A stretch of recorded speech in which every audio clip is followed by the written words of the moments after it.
Puji Tuhan, haleluya. Selamat pagi dan salam sejahtera di dalam kasih Tuhan kita Yesus Kristus. Kita bersyukur kepada Tuhan kalau pagi hari ini kita sekalian boleh bertemu, berjumpa kembali di dalam anugerah Tuhan. Kita menikmati segala kebaikan, kemurahan Tuhan, kasih Tuhan di dalam hidup kita. Nah, kesempatan yang baik pagi hari ini kita menyediakan diri kita, menyediakan hati kita untuk mendengarkan firman Tuhan. Kita berdoa. Bapa Surgawi, Bapa di dalam nama Tuhan kami Yesus Kristus, kami sungguh bersyukur karena Engkau Tuhan yang memperkenankan setiap kami dapat ada sebagaimana kami ada, di dalam keadaan yang sehat, keadaan yang kuat dan diberkati Tuhan. Terima kasih Bapa, pagi hari ini kami mau bersama-sama membaca dan merenungkan firman Tuhan. Kau berkati kami semua ya Bapa. Kami mengucap syukur. Dalam nama Tuhan kami Yesus Kristus kami berdoa. Haleluya. Amin. Puji Tuhan. Pagi hari ini saya akan membaca kebenaran firman Tuhan bagi kita sekalian di dalam Ibrani pasal yang ke-6 ayat 19.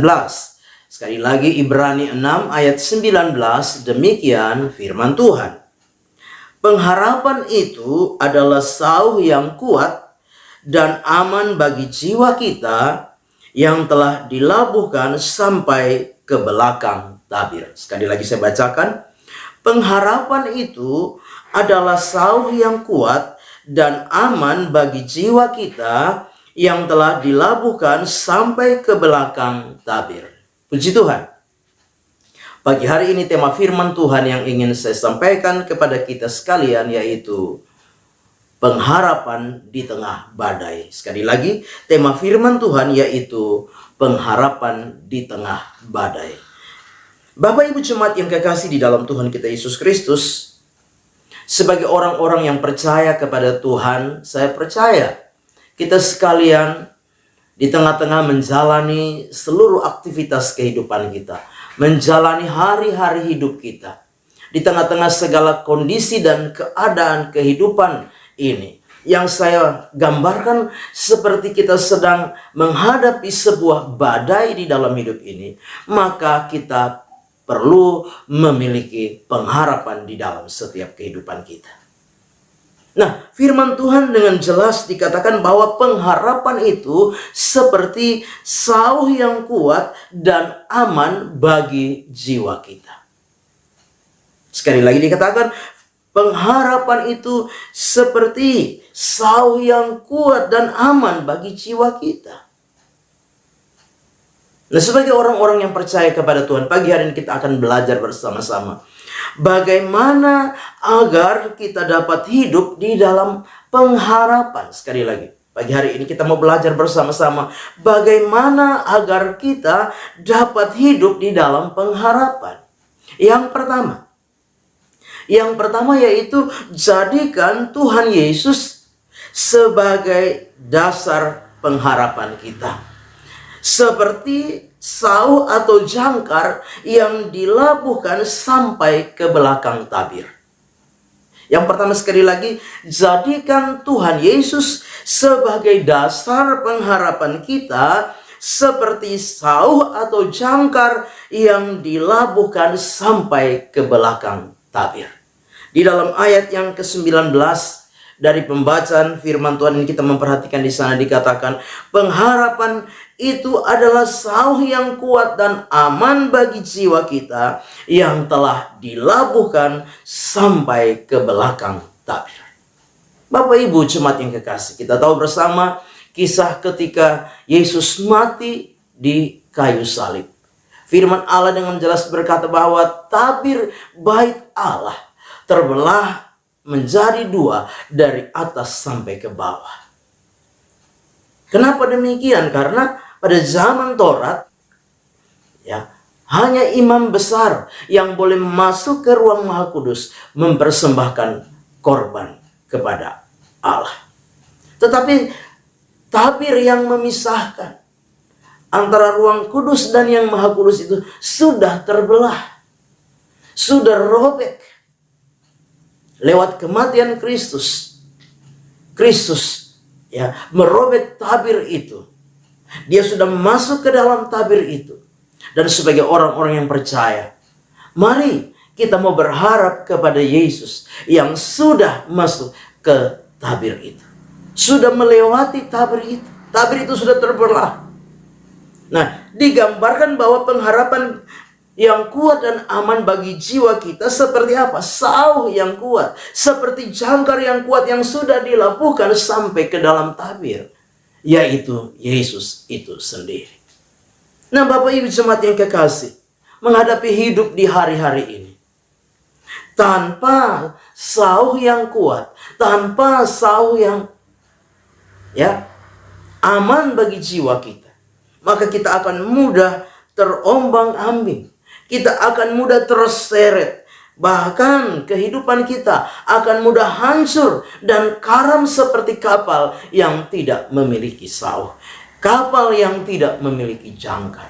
Tapi sebagai orang-orang yang percaya kepada Kristus Yesus Tuhan, mari jadikan Tuhan Yesus sebagai apa? Sebagai pengharapan di dalam setiap kehidupan kita. Seperti sauh dan jangkar yang kuat dan aman bagi jiwa kita dalam kita menghadapi badai-badai kehidupan ini, dalam kita menghadapi pergumulan, dalam kita menghadapi masalah, dalam kita menghadapi tantangan, dalam kita menghadapi kesulitan, kesukaran di hari-hari ini. Mari jadikan Yesus sebagai pengharapan di dalam setiap kehidupan kita.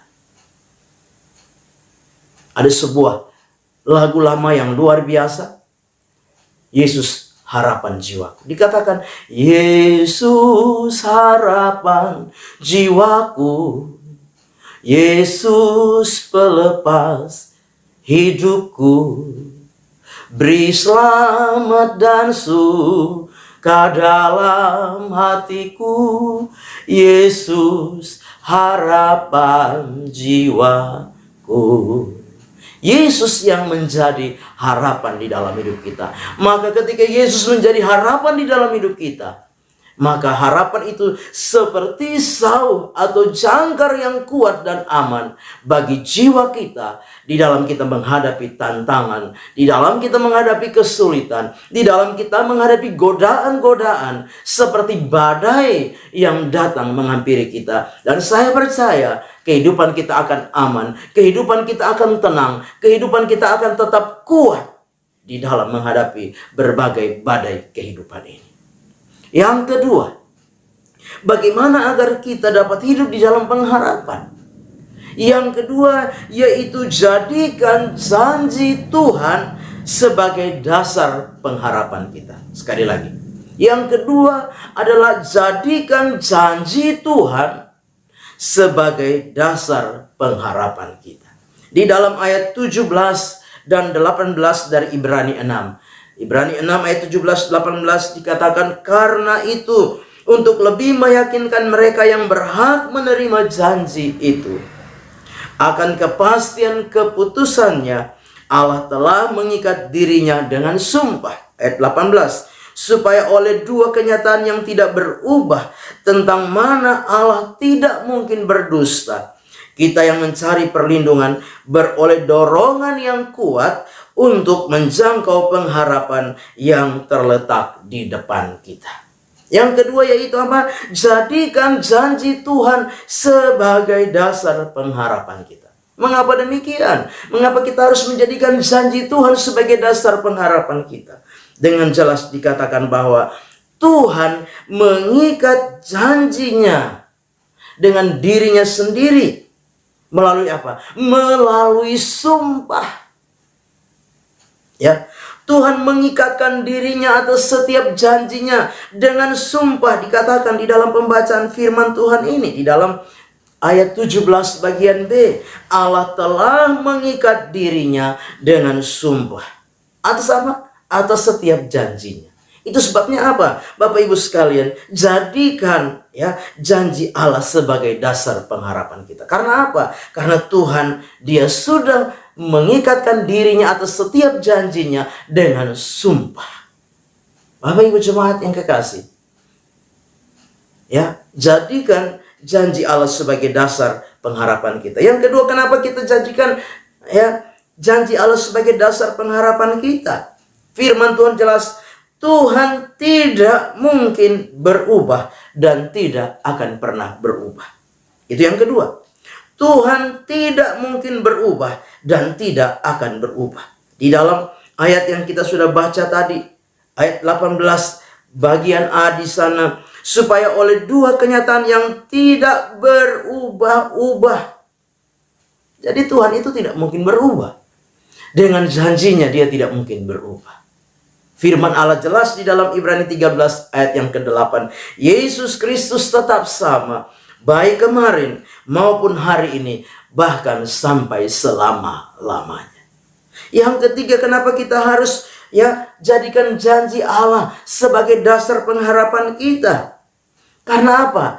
Tuhan tidak mungkin dan tidak akan pernah berdusta. Di dalam ayat pembacaan ayat yang ke-18 bagian B di sana, tentang mana Allah tidak mungkin berdusta. Sekali lagi, tentang mana Allah tidak mungkin berdusta. Tuhan tidak mungkin berdusta. Jadi, jadikan janjinya sebagai dasar pengharapan kita. Manusia dapat berjanji hari ini, dia bisa berubah, dia bisa berdusta, tapi Tuhan tidak mungkin. Dan tidak akan pernah berdusta. Firman Allah di dalam Bilangan 23 ayat 19, Allah bukanlah manusia sehingga ia berdusta, bukan anak manusia sehingga ia menyesal. Masakan ia berfirman dan tidak melakukannya, atau berbicara dan tidak menepatinya? Tidak mungkin. Tuhan pasti menepati janjinya. Dia tidak mungkin berdusta. Dia bukan manusia, bahkan anak manusia. Nah, mengapa janji Allah, mengapa janji Tuhan kita jadikan sebagai dasar pengharapan kita? Karena Tuhan pasti menggenapi setiap janjinya. Di dalam ayat 17 bagian A di sana dikatakan, karena itu untuk lebih meyakinkan mereka yang berhak menerima janji itu, akan kepastian keputusannya. Allah telah mengikatkan dirinya dengan sumpah. Karena itu untuk lebih meyakinkan setiap kita yang berhak menerima janjinya. Janjinya yang apa? Pasti. Tuhan pasti menggenapi janjinya.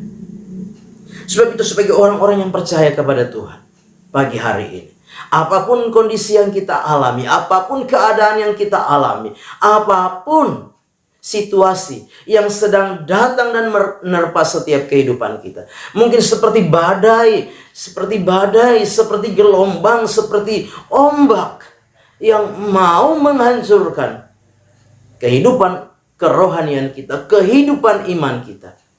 Mari, yang pertama, jadikan Yesus sebagai dasar pengharapan kita. Dan yang kedua, jadikan janji Tuhan sebagai dasar pengharapan kita. Amin. Kita berdoa. Bapa di dalam surga, terima kasih untuk firman Tuhan yang sudah kami dengar pagi hari ini. Biarlah firman itu jadi rema, jadi berkat, jadi kekuatan di dalam setiap kehidupan kami. Kami percaya bahwa Engkaulah pengharapan di dalam setiap kehidupan kami. Dan janji-janjimu ya dan amin bagi setiap kami.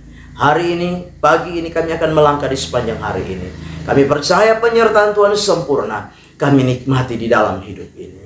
Kami mengucap syukur, menyerahkan seluruh hidup kami sepanjang hari ini, menyerahkan seluruh keluarga dan rumah tangga kami, menyerahkan seluruh pekerjaan dan usaha kami, menyerahkan iman kami, kasih dan pengharapan kami, ketekunan kesetiaan kami kepada Tuhan. Biar diberkati Tuhan di dalam perjalanan hidup ini. Kami masuki hari yang baru ini, melangkah bersama dengan Tuhan di hari yang baru ini, mengucap syukur. Dalam nama Tuhan kami Yesus Kristus kami berdoa. Haleluya. Amin. Selamat pagi. Tuhan Yesus memberkati.